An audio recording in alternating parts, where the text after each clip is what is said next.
Welcome back to my channel, and we're going to be looking at the power rankings of the teams right now. But actually, the point of this video is going to be talking about early playoff predictions. And I predict that in the ALCS we are going to meet the Yankees. And here's how I think that we match up against the Yankees. So let's go ahead and look at that. Real quick, I wanted to say, as you can see, this week we are ranked number 1. It is going back and forth. If you guys remember 2 weeks ago, we had a really bad week, so please remember that. And in the playoffs, it can be like that too. Somebody can just have a bad week. So one interesting anecdote is last weekend the Yankees did play the Dodgers, and the Dodgers pretty much got shellacked. They only scored like 5 runs the whole weekend, where the Yankees scored somewhere in the neighborhood of 19 runs. So I think the two teams, the better of the two teams is clearly the Yankees. So let's go ahead and look at the Yankees. Everybody in my channel, everybody from Houston, should definitely know the Stros. So let's go ahead and look at the Yankees real quick. And let's look at the roster. And let's look at the depth chart and the pitchers. And now let's look at their starting rotation, or who might even be the 4-man rotation in the playoffs. So let's start with James Paxton. James Paxton, 10 wins and 6 losses, a 4.43 ERA, 120 innings pitched, with 152 strikeouts and 44 balls. The strikeout to ball ratio is pretty on. His base on balls is a little bit high. But anyway, we can just look at his game log here, and we can see how he's looked in his last couple outings. And he's won his last 5 in a row. He's gone about an average of 6 innings in his last 5. And there's I think the third one is hold on just a second. No, the last one's his strikeouts. So let's look at his strikeouts. The last 5 games are 6 on the right column, 6, 7, 7, 4, and 11. So he's not throwing 10 a game like some of the Astros pitchers, but I can say this: once he gets against the Astros, those numbers aren't going to look like that. So, am I worried about every player? Yes, I am. But am I overly worried about James Paxton? No. But it should be interesting. They definitely are going to be playing to win, and we are playing two sides of the ball. So. Anyway, let's look at Masahiro Tanaka's stats.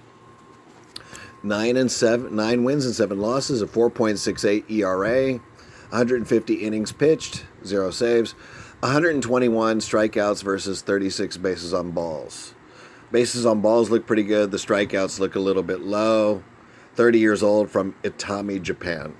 Let's look at his game log, and let's look at his last few games. No decision. The last 5. Win, and loss. He pitched 4 innings, 5 innings, 8 innings, 6 innings, and 6 innings. And you can see there at the last column, his strikeouts are 4, 4, 4, 2, and 5. So his strikeouts aren't that high. There's the earned runs in the second column, and the hits allowed. HA means hits allowed. Here's Domingo Germán. Okay, look at that win-loss record. So the win-loss record is 17-3, but his ERA is 4.03 with 127 innings pitched. 136 strikeouts versus 30 bases on balls. 27 years old, from the Dominican Republic. Let's look at the game log for him. Here's his last 6 games. Wow, a lot of wins. So anyways, let's look at his last 5. So I'll crop it right there. And he won, lost, and won. His innings were 7, 5, 7, 5.1, and 6. And you can see his strikeouts are 7, 3, 7, 7, and 5. So he's not hitting like 10 or 11 strikeouts a game. Let's look at CC Sabathia. 5 wins and 8 losses. 4.99 ERA. Did any of these guys have an ERA in the 3s? 97 innings pitch, which is not very high, and 94 strikeouts versus 34 bases on balls. Let's look at his game log. Let's crop it to the last 5 games. All losses. And the thing I take out, or one no decision, but the thing I take out of this is if you look at the strikeouts on the last column, it's 6, 2, 3, 5, and 7.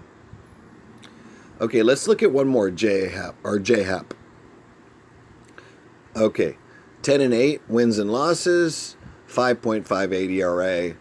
I'm just going to skip over him a little bit. 105 strikeouts versus 37 bases on balls. He is 36 years old and he's 6'5". Let's look at his game log in the last 5 games. Loss, win, loss, win, loss. So you can see his strikeouts are actually 2, 2, 4, 6, and 4. So he's not somebody we're worried about. If you guys watched one of my other videos, Altuve hits that left field second deck home run in Yankee Stadium off J-Hap. You guys can watch that. I made that a few months ago. That was like the game where he came back from injury, Altuve. Let's look at a couple of the Astros pitchers, and then I'm pretty much going to give you my prediction.